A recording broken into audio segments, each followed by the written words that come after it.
Hi, this is doctor Sachin. So ఇవాళ మీకు ఒక చిన్న టాపిక్ చెప్పాలనుకుంటున్నాను. ఎక్స్పెక్టేషన్స్, పేషెంట్ ఎక్స్పెక్టేషన్స్ ఈ మధ్య ఎలా ఉన్నాయంటే, రెగ్యులర్గా ఇన్స్టాగ్రామ్ ఇన్ఫ్లుయెన్స్, యూట్యూబ్ ఇన్ఫ్లుయెన్స్ చూసి క్రాకింగ్ అని ఎక్కడ పడితే అక్కడ చూసి స్టార్టింగ్లో అసలు అది ఏంటో కూడా తెలియదు. ఈ మధ్య అందరు తెలుసుకున్నారు అది కైరోప్రాక్టిక్ మ్యానిపులేషన్స్ అని చెప్పి. Usually I do a very professional chiropractic approaches. But నేనేం చెప్తానంటే, పేషెంట్ ఫస్ట్ డే రాగానే అట్లాంటి వీడియోస్ చూసి ఇన్ఫ్లుయెన్స్ అయ్యి వెంటనే వచ్చి మాకు కూడా అలా చేసేసేయండి, 1 డేలో మాకు తగ్గిపోవాలని అనుకుంటారు. బట్ నేను వాళ్ళకి ఏం చెప్తానంటే, డే 1 నేను first of all physical examination conduct చేయకుండా ఏ ట్రీట్మెంట్ ముందుకు వెళ్ళను, ఏది అడ్వైస్ చేయను.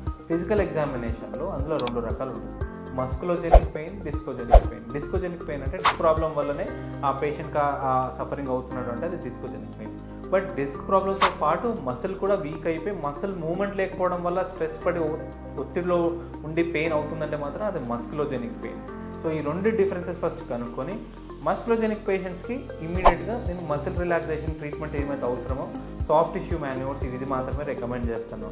డిస్కోజెనిక్ పెయిన్ ఉన్న వాళ్ళకి మసిల్స్ అంత పర్ఫెక్ట్గా ఉంటూ స్ట్రక్చర్ ఒకటి మాత్రమే డిస్టర్బ్ చేస్తుంది, పేషెంట్కి పెయిన్ అవుతుందని అనిపిస్తే తప్ప we don't perform manipulations on the day 1.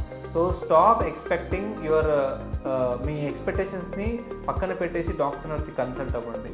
డాక్టర్కి ఫ్రీ హ్యాండ్ ఇవ్వండి. ఆ డాక్టరే డిసైడ్ చేసి he will try to give you the best out of the best.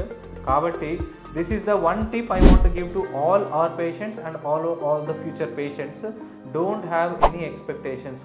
Assessment అయిన తర్వాత వాళ్ళ డాక్టర్ మీకు ఏదైతే అడ్వైస్ చేస్తారో దాన్ని హ్యాపీగా యాక్సెప్ట్ చేయండి. See the wonderful results. See you in the next topic. Bye.